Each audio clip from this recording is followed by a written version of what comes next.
দেশে national equipment identity register NEIR চালুর পর মোবাইল হ্যান্ডসেট নিয়ে এক বিস্ফোরক ও ভয়াবহ তথ্য সামনে এসেছে।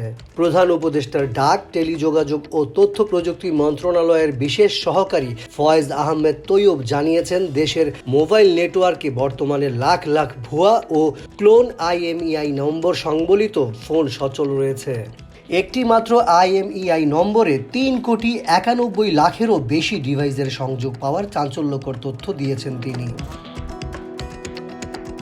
ফেসবুক পেজে দেওয়া এক স্ট্যাটাসে ফয়েজ আহমেদ তৈয়ব জানান, শুধুমাত্র 9999999999 এই IMEI নম্বরটিতে গত 10 বছরে 3,91,22,534টি ভিন্ন ভিন্ন কম্বিনেশন পাওয়া গেছে।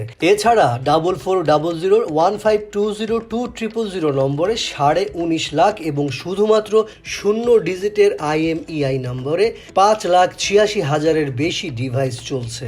এসব ফোনের বড় অংশই নকল বা ক্লোন করা, যা জনস্বাস্থ্যের জন্য ঝুঁকিপূর্ণ।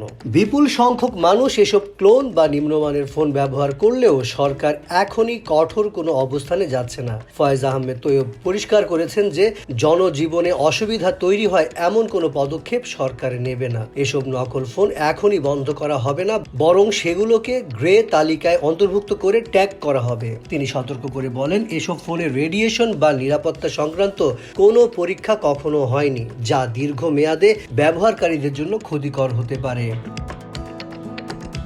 ফেক এবং ডুপ্লিকেট IMEI নম্বরের কারণে দেশে ডিজিটাল জালিয়াতি ও অপরাধ আশঙ্কাজনক হারে বাড়ছে।